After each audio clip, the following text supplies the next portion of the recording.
Don't hate your life. In a peaceful village surrounded by fields of wildflowers, there lived an old lady named Mrs. Eliza. She had spent her entire life in the village, tending to her beautiful garden. Her garden was the pride of the village, filled with vibrant flowers, fragrant herbs, and delicious vegetables.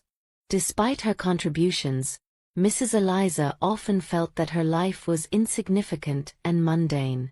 She envied the adventurers who traveled the world and the inventors who created amazing new things.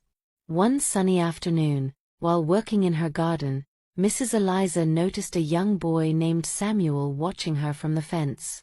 His eyes were wide with curiosity. Hello there, Samuel," Mrs. Eliza greeted warmly. Would you like to help me with the garden?" Samuel nodded eagerly and climbed over the fence.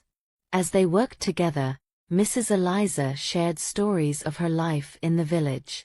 She talked about the joy she felt in planting seeds and watching them grow, the satisfaction of harvesting fresh produce, and the happiness of sharing her bounty with her neighbors. After they finished, Samuel said, "Mrs. Eliza, your garden is magical. You make the village beautiful and keep us all fed and happy." Touched by his words, Mrs. Eliza smiled but replied, "Thank you, Samuel, but sometimes I feel my life is very ordinary compared to others."